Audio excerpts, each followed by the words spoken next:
चलिए students, range तक हमने लास्ट वीडियो लेक्चर में काम खत्म किया था। अभी एक दूसरा मेजर हम पढ़ेंगे और वो है क्वार्टाइल डेविएशन।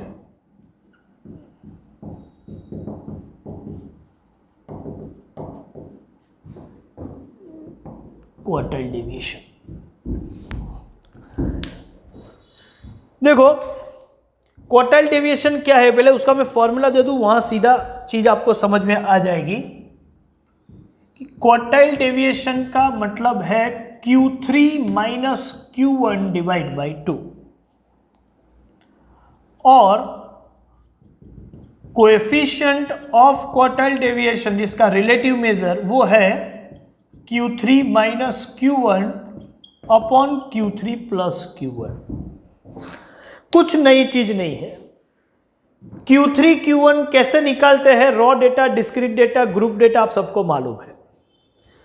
क्वार्टाइल डेविएशन का मतलब है कि सेंटर के 50% ऑब्जर्वेशन की जो रेंज है जो है Q3 और Q1, Q3 माइनस Q1, उसका हाफ कर देंगे। Half of difference between Q3 and Q1 is quartile deviation. Coefficient of quartile deviation में आप Q3 minus Q1 upon Q3 plus Q1 ऐसा लिख सकते हैं। तो कुछ इतना डिफिकल्ट नहीं है। हाँ, लेकिन देखा जाए तो ये भी डेफिनेशन को मैच नहीं कर रहा है। मतलब सेंटर वैल्यू और उससे हर ऑब्जर्वेशन का डिस्टेंस और उसकी एवरेज ऐसा कुछ नहीं निकल रहा है। फिर भी ये सेंटर के 50% ऑब्जर्वेशन के बीच जो वेरिएशन है उसको तो मेजर कर रहा है। तो उसकी वजह से ये डिस्पर्जन का मेजर है, लेकिन अभी तक डेफिनेशन को मैच कर रहे ऐसा मेजर हमने नहीं पढ़ा, ये भी नहीं है। तो हम ऐसा बोल सकते हैं, एज अ नोट हम ऐसा लिख सकते हैं कि quartile deviation is positional measure of dispersion. और ये बिल्कुल सही बात है, क्योंकि पोजिशनल मेजर क्यों, क्योंकि ये Q3 और Q1 के बेस पर ये हम काम कर रहे हैं और Q3 Q1 पोजिशनल मेजर्स है। तो क्वार्टाइल डेविएशन भी पोजिशनल मेजर होगा, लेकिन ये पोजिशनल मेजर किसका होगा, डिस्पर्जन का होगा, क्योंकि क्वार्टाइल डेविएशन डिस्पर्जन का मेजर है, उसकी वजह से quartile deviation is positional measure of dispersion. एक और भी हम लिख सकते हैं कि quartile deviation is based on central 50% of observations.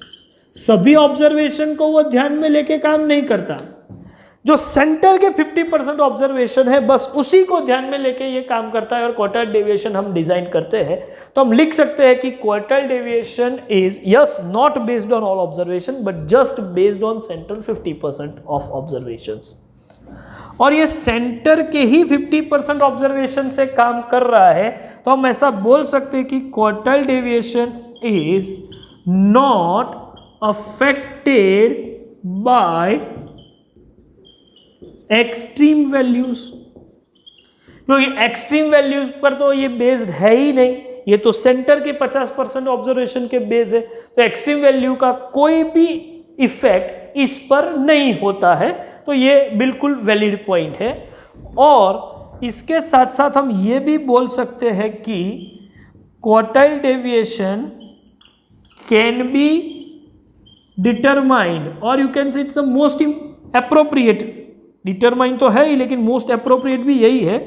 Quartile deviation can be determined when the distribution is open ended। Distribution open ended हो तो भी क्वार्टाइल डेविएशन हम निकाल सकते हैं, उसको क्लोज करने की कोई जरूरत नहीं है। तो क्वार्टाइल डेविएशन पोजिशनल मेजर है और ओपन एंडेड डिस्ट्रीब्यूशन हो तो यही सूटेबल मेजर भी है। आपको सिर्फ इतना बोला जाए कि find appropriate measure of dispersion, और डेटा जो है वो ओपन एंडेड हो तो ऑब्वियस है कि आपको क्वार्टाइल डेविएशन निकालना है, ये आपको बोला गया है। लेकिन इसके साथ साथ एक अलग पॉइंट है जो ज़्यादातर स्टूडेंट नाम याद नहीं रखने की वजह से इसके मार्क्स खो देते हैं, और वो है quartile deviation is also known as semi interquartile range. Semi interquartile range, देखो इंटरक्वार्टाइल मतलब दो क्वार्टाइल की रेंज क्या है। इंटरक्वार्टाइल रेंज मतलब दो कंट्री के, जैसे हमें इंटरनेशनल बोलते हैं, या दो स्टेट के बीच कुछ ट्रांजैक्शन होता है तो इंटर स्टेट बोलते हैं, इंटर सिटी, ऐसे दो क्वार्टाइल के बीच का रेंज है तो उसको बोलते हैं इंटर क्वार्टाइल रेंज, और उसका हाफ कर दिया है, उसकी वजह से हमने उस लिखा है सेमी इंटर क्वार्टाइल रेंज। सिर्फ इंटर क्वार्टाइल रेंज होता तो Q3 माइनस Q1 बनता, लेकिन ये सेमी वर्ड यूज किया है क्योंकि उसका हम हाफ कर रहे हैं। तो quartile deviation is also known as semi inter quartile range, ये नाम याद रखिएगा, क्योंकि कभी कभी क्वेश्चन में क्वार्टाइल डेविएशन की वजह ऐसा पूछ लेते हैं कि फाइंड इंटर क्वार्टाइल रेंज, तो हम Q3 माइनस Q1 निकालेंगे। कभी पूछेंगे find semi inter quartile range, तो फिर Q3 minus Q1 divide by 2 मतलब एग्जैक्टली क्वार्टाइल डेविएशन निकालेंगे। तो क्वेश्चन की लैंग्वेज कभी कभी आपको कंफ्यूजन में डालने के लिए ऐसी रखी जाती है, तो आप ध्यान रखिएगा ये point. Semi inter quartile range बोले तो क्वार्टाइल डेविएशन निकालना है, हाँ सिर्फ इंटर क्वार्टाइल रेंज बोले तो हमें Q3 माइनस Q1 ही निकालना है, उसको डिवाइड बाई 2 नहीं करेंगे, ये याद रखिएगा। तो चलिए क्वार्टाइल डेविएशन की डिटेल्स तो आपके पास आ गई, इसका स्क्रीनशॉट ले लीजिए और हम क्वेश्चन पे जा रहे हैं। क्वार्टाइल डेविएशन के प्रैक्टिकल प्रॉब्लम्स जो है, मतलब फाइंडिंग क्वार्टाइल डेविएशन, वो भी 3 पैटर्न में से किसी भी एक पैटर्न का हो सकता है। या तो क्वेश्चन रॉ डेटा का होगा, या तो फिर डिस्क्रीट का होगा, या तो फिर ग्रुप का होगा। और हर पैटर्न के क्वेश्चन में काम एक ही करना है कि आपको Q3 और Q1 निकालना है, बाद में तो सिर्फ फॉर्मूला यूज करनी है Q3 minus Q1 divide by 2 and Q3 minus Q1 upon Q3 plus Q1। तो रॉ डेटा हो, डिस्क्रीट हो या ग्रुप हो, किसी भी पैटर्न से क्वार्टाइल्स कैसे निकाला जाता है वो तो हमने पहले ही पढ़ लिया है, वो प्रीवियस चैप्टर में, सेंट्रल टेंडेंसी के चैप्टर में।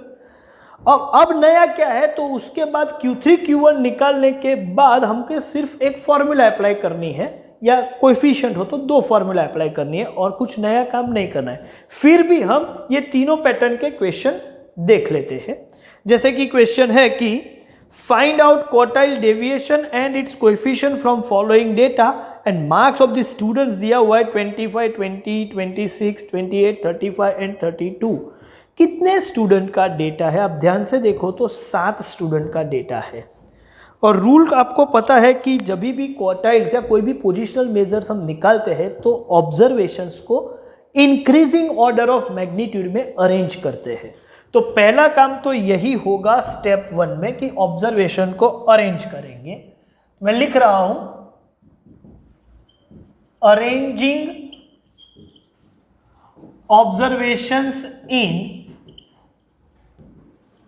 Increasing order of magnitude. कितने ऑब्जर्वेशंस हैं, तो हमने देखा कि 7 ऑब्जर्वेशंस है। तो सीरियल नंबर, ये हैबिट रख देंगे, पहले भी मैंने बोला था ये रखना, 1 2 3 4 5 6 एंड 7। लोएस्ट ऑब्जर्वेशन कौन सा है, तो 20, लेकिन 20 2 बार है तो 20। उसके बाद आएगा 25, उसके बाद 26, फिर 28, फिर 32 एंड लास्ट में 35। ये अरेंजमेंट क्यों की, क्योंकि मुझे क्वार्टाइल्स निकालने हैं, लेकिन वो मेरी रिक्वायरमेंट नहीं है। रिक्वायरमेंट तो क्वार्टाइल डेविएशन है, लेकिन उसके लिए वर्किंग करके मुझे जो चीज चाहिए वो है क्वार्टाइल्स, क्वार्टाइल 3 एंड क्वार्टाइल 1। तो वर्किंग में मैं ये 2 चीज निकाल लूंगा, तो इसको मैं लिखता हूं वर्किंग। फर्स्ट वर्किंग है मेरा कैलकुलेशन ऑफ Q3, है कैलकुलेशन फॉर क्वार्टाइल 3। अब रॉ डेटा है तो आपको मालूम है सीधा calculation 3 into n+1 divide by 4th observation. चलिए n कितना है 7, 7 + 1 divide by 4th observation, 8/4 2 into 3 मतलब ये होगा 6th ऑब्जर्वेशन। और ये तो काफ़ी इजी हो गया, 6 के अगेंस्ट ऑब्जर्वेशन कौन सा है 32। हाँ आपको मालूम है कभी कभी 7.2 5th ऑब्जर्वेशन ऐसा कुछ हो तो हम बोलते हैं 7th + 0.25 8th - 7th, ये काम करते हैं, लेकिन यहाँ उसकी ज़रूरत नहीं है। ठीक है, तो वो तो मैंने याद करवा दिया और कुछ नहीं, लेकिन यहाँ तो सीधा वैल्यू आपको मिल गया और वो वैल्यू है 32। ऐसा ही एक दूसरा वर्किंग करेंगे, कैलकुलेशन फॉर Q1, और Q1 के लिए 1 into n+1 divide by 4th observation, 1 into 7 + 1 divide by 4th observation, तो ये होगा 8/4 मतलब 2 सेकेंड ऑब्जर्वेशन, और सेकेंड ऑब्जर्वेशन है 20, तो ये 20 भी हो गया। चलिए अब आ जाते हैं रिक्वायरमेंट पे। रिक्वायरमेंट नंबर 1 जो है वो है quartile deviation.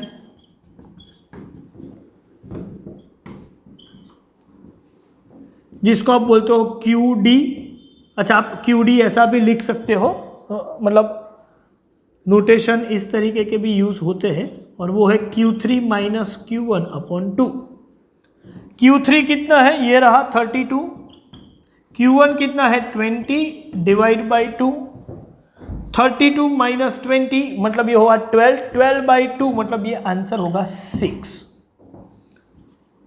Second, coefficient of quartile deviation, और कोएफिशिएंट ऑफ क्वार्टाइल डेविएशन का मतलब है Q3 - Q1/Q3 + Q1, 32 - 20 and 32 + 20।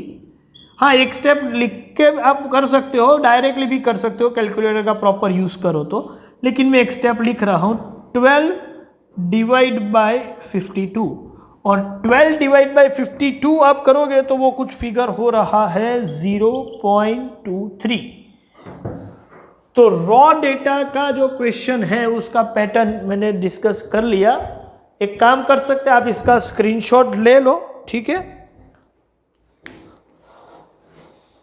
And based on this few example can be given as homework. तो आप होमवर्क एग्जाम्पल कंप्लीट कर दीजिएगा, स्क्रीन पर आपको होमवर्क क्वेश्चन दिखाई देंगे, उस हिसाब से आपको खत्म करने हैं। तो ये सेशन में यहां पर एंड कर रहा हूं। रॉ के बाद जो डिस्क्रीट और ग्रुप डेटा है वो नेक्स्ट वीडियो लेक्चर में हम डिस्कस करेंगे। Thank you very much.